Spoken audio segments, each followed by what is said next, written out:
Right. And it was the ultimate meltdown. Was it not good? It was so good. People were standing in the hallway and in the lobby as well. Oh, like when you say meltdown over here, we think meltdown in a good way. Oh, good. I've never heard of a good meltdown unless it was a grilled cheese sandwich. That's amazing. That's a great meltdown. We've been better than a grilled cheese sandwich. What? Duh. Well, if anybody was better than grilled cheese, I guess it would be you guys. You know? Oh, thank you. Ignition sequence start. 5, 4, 3, 2, 1.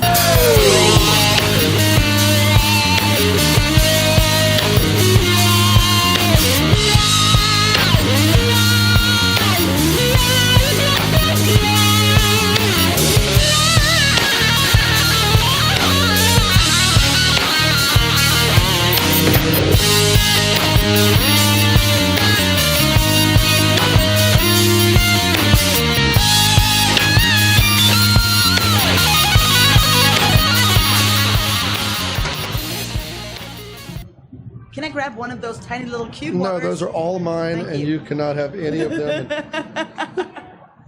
All right. How's your voice doing?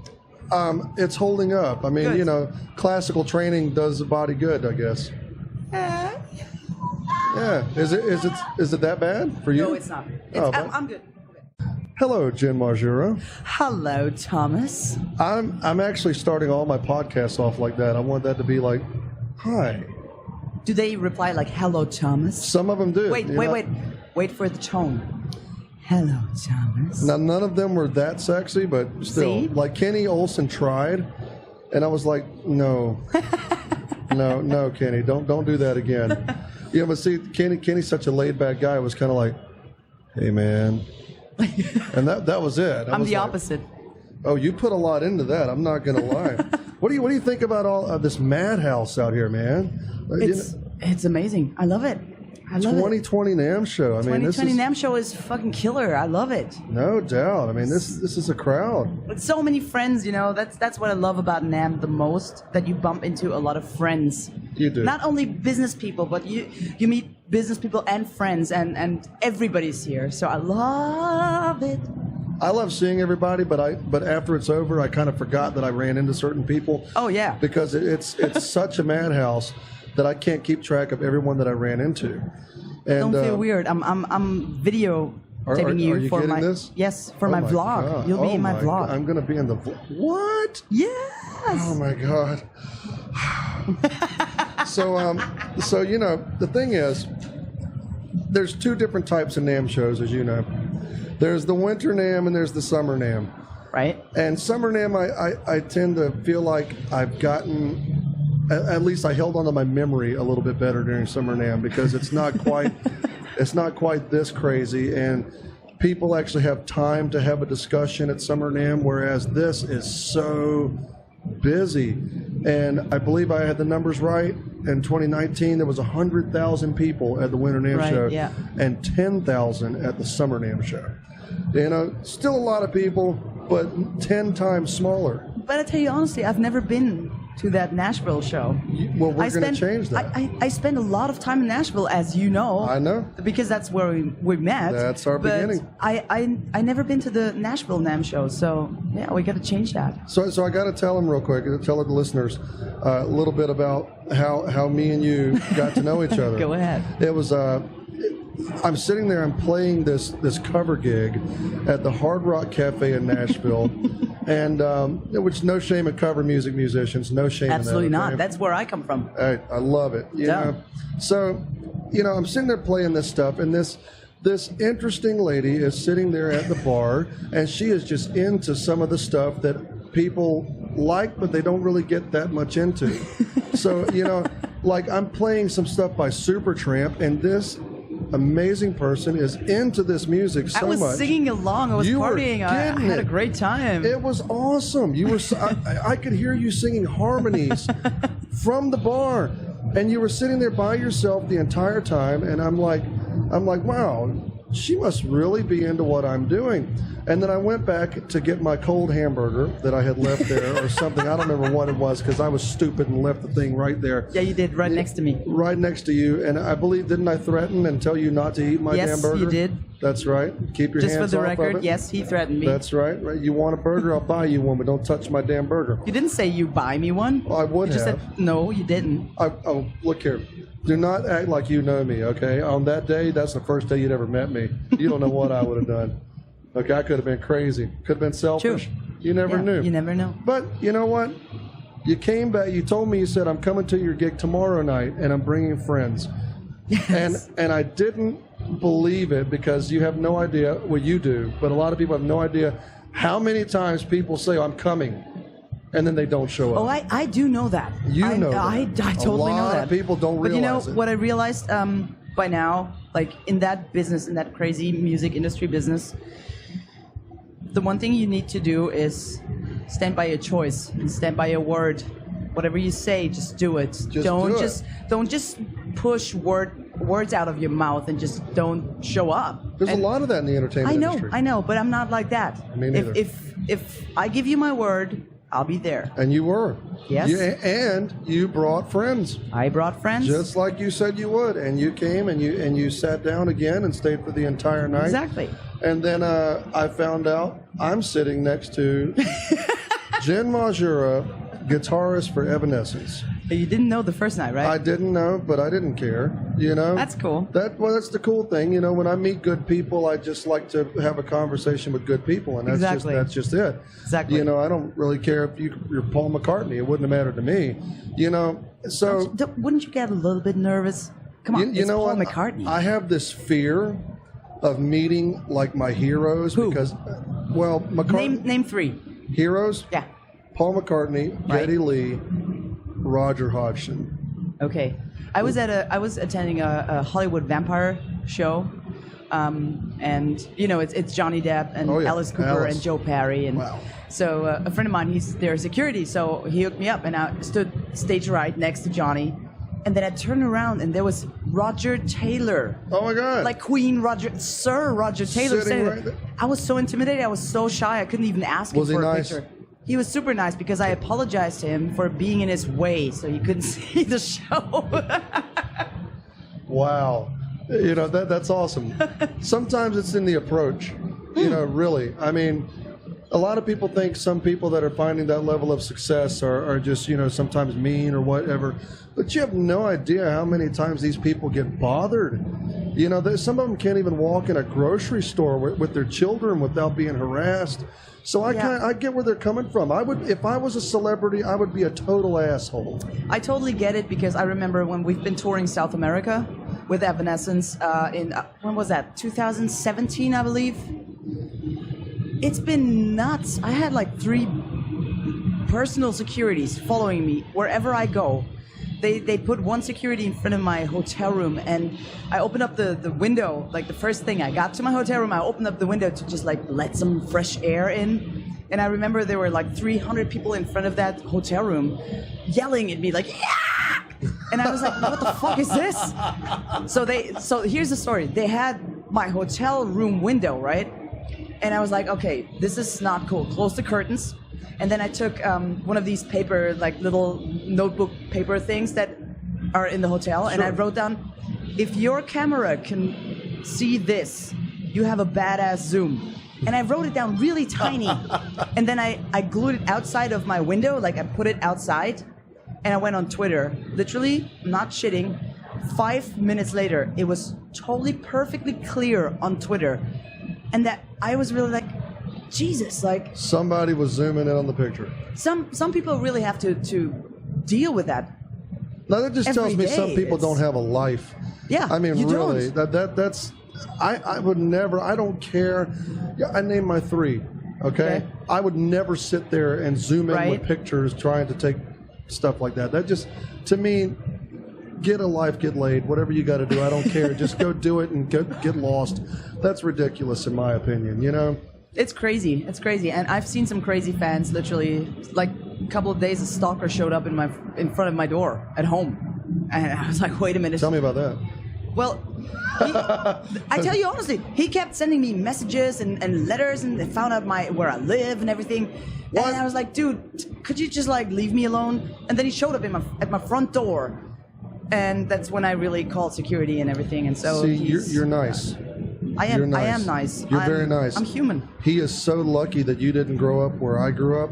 Where did you grow up? Oh, right outside of Savannah, Georgia. Right. If he would have looked up our address and showed up at our house, the cops wouldn't have had enough time to get there. It wouldn't have been pretty. That's just like a big no.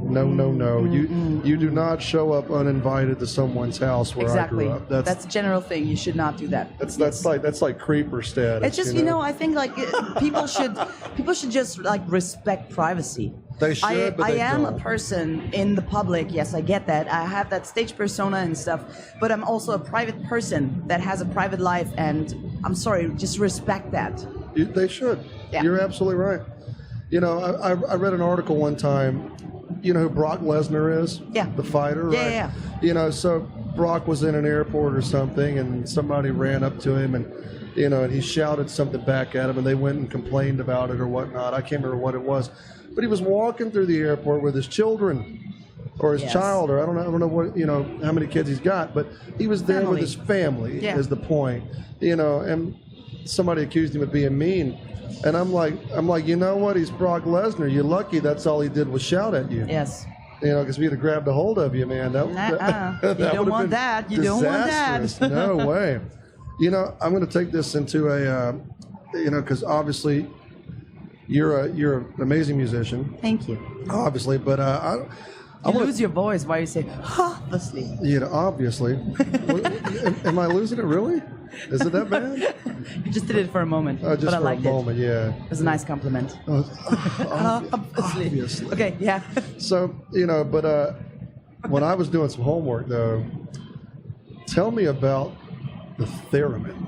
I gotta tell you. I have to tell the audience first. You asked me for a full biography, and I didn't say a full biography. I you said send asked me some about information. and Send then me I a said, bio or something. and what did I say? You were like, if they want to know it, they can look it up on the internet. No, I said I play guitar. That's it. You did say I play guitar. I play guitar. That's all you gotta know. But did you not tell me don't ask obvious stuff? If they want to know, they can look it up. Yes, I know. I know. I came up with the theremin for this tour we did for the album Synthesis, which is we stripped down all the Evanescence songs down to the core, had beautiful orchestral arrangements done by David Campbell. He's amazing. And the idea was not to go like Metallica or, I don't want to point out bands, but do that rock band plus a little bit of symphony orchestra in the back. Our idea was just to come up with super weird delayed digital sounds and merge into the orchestra. Awesome. And well, for my taste, I truly believe we created a new style of music with that tour, and that album, of course. And so I was like, okay, I'm probably not rocking out, headbanging. I'm gonna be sitting. I'm gonna be playing delayed, weird oscillator notes and stuff like that. And I said, oh, what else can I do to keep me busy during that tour? So I learned the theremin. Can you tell the listeners what a theremin is? A theremin it's an old Russian instrument, I believe from the early 1930s. They've been around a little while. That, yeah. I didn't realize they've been around that long. They've been... I knew what they were, They've been established. Right. So I've got the theremin, which looks like a super space person white. I love it. And you've got two antennas. You've got the antenna on the right, which is the pitch antenna. The closer you get with your hand to the antenna, the higher the higher the note is. And the left antenna is more like a bow kind of thing antenna. And the closer you get, the lower your volume is. Right. So I learned to play that and found out so much interesting stuff about that instrument. It's literally the only instrument you can play without physically touching it. Yeah. It's the only instrument. And how hard is it to get it to where you're dialed in? It is tough. Right. It is super tough. I really took 3 months literally practicing every day. It's really tough. And it's even tougher when you're on a stage, like a wooden stage, and there's like a bow of the fucking viola coming next to you, because the viola bow would play your theremin and go like, woo! Oh, wow. It's been challenging. Well, you know, the fact that you put in that much time to learn the instrument, though, that's dedication. That's dedication. Yeah. You know, I get asked all the time, you know, why certain things don't work out for up and coming musicians, and I'm like, you know what? Are you putting in the time? Are you doing it? You know, because I'm sorry, but when you'll put in months and months of learning a theremin, you know, I don't think it's not only about the time. For my taste, it's about how much passion you put into it for the sake of music, because young generations nowadays, they do it for kind of like fame and some even for money. not exactly the right reasons. But that's not, you have to be in music for the passion of music, and then you'll succeed. Not as long as you try to get like a jet setter lifestyle or money or fame, or that's not important. No, not at all. If you do music, that's all you need, right? Yeah, for sure. And we live in a society today where it's so easy to get your music out there. Absolutely. I mean, you know, I was talking to a very respected drummer one time, which I'll tell you later. But Who, Glenn? Stuart Copeland. Mike? What's that? There are so many Mike drummers. It's definitely not Mike. It's not a Mike? No, it was Stuart Copeland from the Police. Ooh, nice. And Stuart was telling me, you know, back in the day, you pretty much had to get out on the road and do all these places all over, you know, to get your name out there. And the industry had completely gone back into the hands of the entertainer, the artist. Exactly. You know, because today with the click of a button, someone can see you in Japan. Yep. And within 5 seconds living in America. You know, it's just the way it is. And social media has good sides and bad sides. Yeah, definitely. The good side is definitely that you can spread your info, your output, whatever you have to say. You can make the world listen, which is an amazing thing. Then on the other hand, you have like so much white noise out there. So it's distracting to figure out what's the good stuff and the noise. It's good and bad at the same time. I totally agree. You know, and kind of ciphering through what's good and bad sometimes can be a challenge in its own Absolutely. Not sometimes. It's all the time. Yeah, I mean, you know, when you look out the window, though, I tell you, it's inspiring though to see this many people out here all the time, to know that the industry is still going strong. Absolutely. In a lot of ways. You know, and it just changed a little bit. It but has. You have to adjust to what's the industry like now, you know, and it's still going. Well, I just told Kenny Olson, who you just met a little while ago, that I went to the NAMM breakfast a couple of days ago, Was it a good breakfast? It was incredible, but... Did they have bacon and scrambled eggs? They did, but I tell you, here's the thing. In order to make it to the NAMM breakfast, you have to get up at 6:30 in the morning. Oh, come on, be a rock star. You can do that. Yeah, whatever. You know, look here, maybe that's what'll prevent me from getting to that level. I don't know. I'm not waking up at 6:30. I just had a 18-hour travel to here. So you don't want my complaints? Is that what you're saying? Yeah, exactly. And I arrived Wednesday night at 9 o'clock in the evening, and I was presentable at NAMM Show at 10 a.m. in the morning the next day. So basically that translates to our listeners. Shut up, Thomas, because you're a wimp. And no, that translates. Just adjust. Just adjust. Well, one thing I do not adjust very well to is a lack of sleep, but I guess that's one thing I got to work on a little bit. How many hours of sleep did you have last night? Last night, 3. Great. I was in my hotel room at 8:30. I was practicing for the stuff that I did today. I played for Fishmen because I'm using their Fluence pickups, and they're amazing. And then I ran over to Theodario and played with Nita Strauss of Alice Cooper. Another incredible guitarist. Oh my God, we're friends. Sure. You know, we really are friends. Like, a lot of people expect us to be bitching, like, I'm better than you.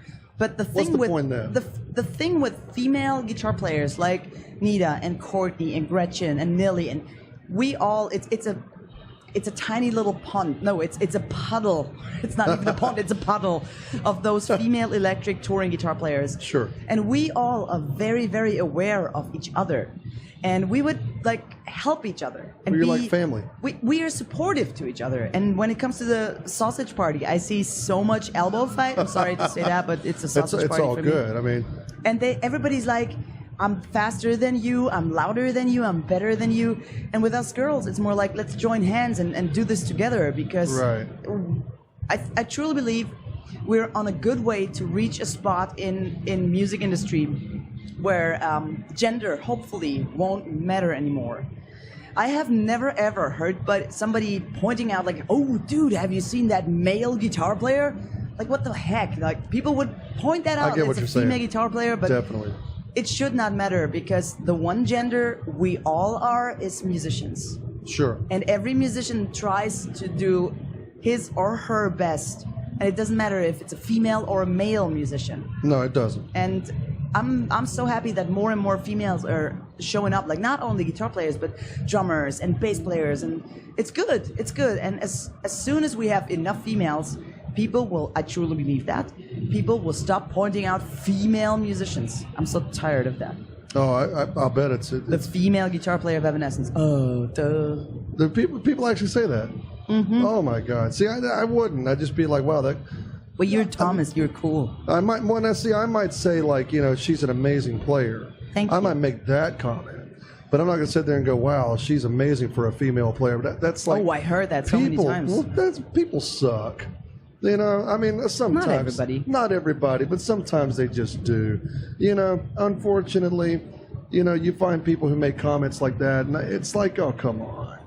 You got to. Are we all dropping picks here? All right. Yeah, because you have guitar picks here, and I put some of my signature picks here. Sweet. Just to mix it up a little bit. I love it. I love it. When I was growing up, I used to love Ann Wilson.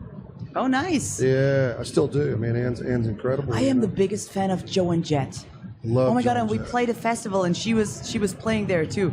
Good stuff. Oh my God, I was fangirling like hardcore on the side of the stage. Joe and Jet.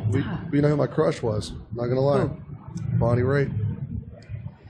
Oh my God, I used to cover her song. What was it called? Something to Talk About. Let's give them Yeah. something to talk about. We gotta do this next time you play the Let's Hard do Rock it. in Nashville.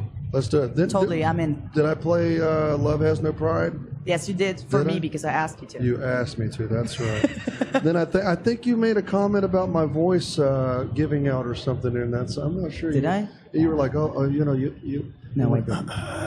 No, I totally didn't. Yeah, you totally did. I love this show. Just called you out right there on the air. So let's talk about something interesting. Let's talk about food. Food. Oh God, I love everything that's Thai that my dad is making because my dad is from Thailand. He's a bass player. Nice. And my dad is a phenomenal chef. So I love everything Thai that my dad is preparing in the kitchen. Then we're in the same alley then. You like Thai too? I love Thai food. Oh, nice. What's your favorite dish? Oh Lord, you want me to write a list? First one, like best one. Oh God. Some curry stuff or pad Thai or what is it? Probably more curry stuff. Red curry, the green curry, or I got to get specific with it now. Yeah, Okay. duh. Red curry. Definitely, Red curry. Definitely red curry. Nice. Fruity, know- spicy, good. Right, yeah. I don't know if it's my favorite food. Chinese probably my favorite food. I love Chinese. Don't you dump Thai for Chinese? Come on. But You're talking to a half Thai right now. You don't get do it. that. I get it. I'm not saying it's not amazing. Where's this podcast going? Not saying no. Oh man, you just wait. It's going all over. So really quickly though. Yes, please, sir. So you guys, I saw the video to The Chain. Yes. Tell me about that. That was amazing. It was a great video shoot.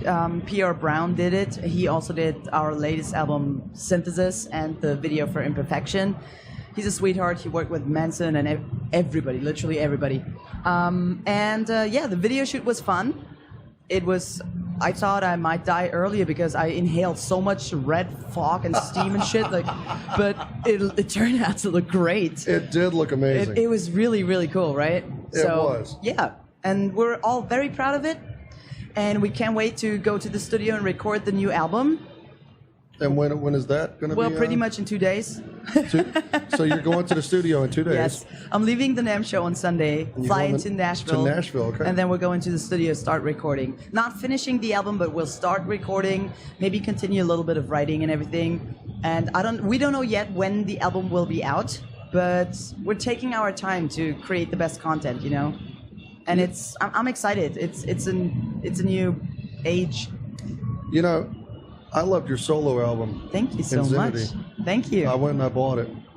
I'm not going to lie. You think I'm nuts? No, I don't think you're nuts at all. Come on, I'm nuts. If you listen to that album, you think I'm nuts. No, but you know why I don't think you're nuts? It's because I'm nuts. So, Okay, cool. I mean, so we're both nuts. Yeah, we're normal.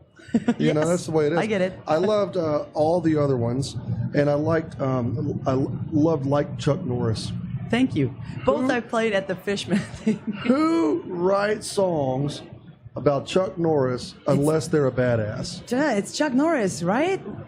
Perfect song. And I'm so glad that I had Alex Skolnick as guest guitarist and also Jeff Waters. These guys have just like supported me so much in my life. Alex Skolnick is the reason why I got the gig with Evanescence. Oh, awesome. So yeah, Awesome. I'm really so happy to have these guys as friends. And I didn't want to have it look like as if I'm name dropping. You know, I don't like name dropping. Like, It's oh, Chuck look at me, Norris. look at me. I have great names on my album. But it's more like I created with a bunch of friends this album because I am friends with all of these guys. For sure. And it's been a great experience. I also had literally one of my dear heart friends, Mattias Ia Eklund from the band Free Kitchen from Sweden, amazing player and my life guru, and he played a solo on there, and that album is literally my soul striptease. Like, it's literally I could just tell. me. It's like was my real. business card. It's just the core of what I am and who I am, and I'm so proud of it. I could definitely feel it. You know, when you get really passionate about stuff like that, it really shows. Yes. You know, you could definitely get into the music. Absolutely. And it inspired me because I'm going to go write a song about David Hasselhoff. Oh, please don't do that. I'm doing it. I am doing it. You brought up Chuck Norris, Oh, God. and I am writing a song about. It's my fault. It's your fault. Oh, shit. That's right. All your fault. You wrote one about Chuck. I'm writing one about the Hoff. You Okay. know, I remember. You sent me that one, right? Oh yeah. Can I play a guest solo on it? You can. Okay, deal? Matter of fact, deal. You can sing the damn song for all I care. That's amazing. You know, because I'm telling you, it's gonna happen. Oh my God, that's amazing. I want to be part of that song. Oh, absolutely. You know, The we'll be. Featuring Majura. This is going to be epic. I'm telling God. you. Okay. And when it's all said and done, people are going to be like, so, How? Insanity, Evanescence. What's the best thing you've ever done in your career? And you're going to be like, I played on the Hoff. Duh. Thomas Claxton. Okay, the Hoff. can't wait for that. Oh yeah, it's going to definitely happen. Okay. So, hey, Jen, I appreciate you being on the Sitting In with Thomas Absolutely. Claxton podcast at the 2020 NAMM Show. Tell people where they can find your music, even though they could look it up. But Everywhere. Say it anyway. Just type in my name at Google and it'll pop up. It's pop like up. everywhere. All the mainstream stuff. Go on Yes. there, check out this music. It's amazing. Go find the latest from Evanescence, The Chain. Go watch the music video. It's all incredible, and you are literally one of my favorite people. Thank you so much. I told you that on the second night you came out to my Hard Rock gig. I was like, I feel like we've known each other for years. I'm blushing. Stop it. Well, really? I mean, I feel like I've known you a long time. Yeah, that's true. And it's only Right? been We have a good connection. We do. I know. It's only been a couple of days. You're amazing. I do appreciate it. So stick around for more. And Jen, have a wonderful, wonderful, wonderful day. Thank you so much for having me. Thank you guys.